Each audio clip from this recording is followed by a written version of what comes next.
7 decades of pacifism take a dramatic turn in a controversial bill. The passionate sentiment and divisive nature of the bill exposed in a brawl between politicians ahead of voting. With protests through the night into the early hours of Saturday, over the weekend the demonstrators diminished, but many still came out to raise their concerns. A larger demonstration is expected later in the week. I don't think Japan will head to war right away, but I'm very worried that Japan might be a country supporting a war in 10 or 20 years' time. I don't think the bill represents public opinion at all.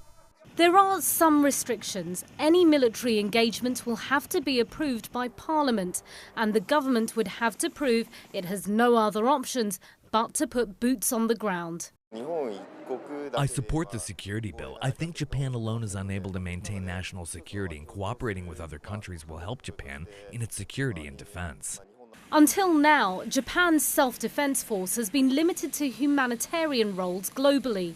In 6 months' time, though, it will be able to enter into combat to support Japan's allies at war, including the United States. The major concerns: North Korea releasing a statement in the past week that it's ready to use nuclear weapons at any time. Add to that China's growing military might, seen on display in a recent parade, and activity in the South China Sea. Many experts and advocates say Japan's moves are timely, if not long overdue.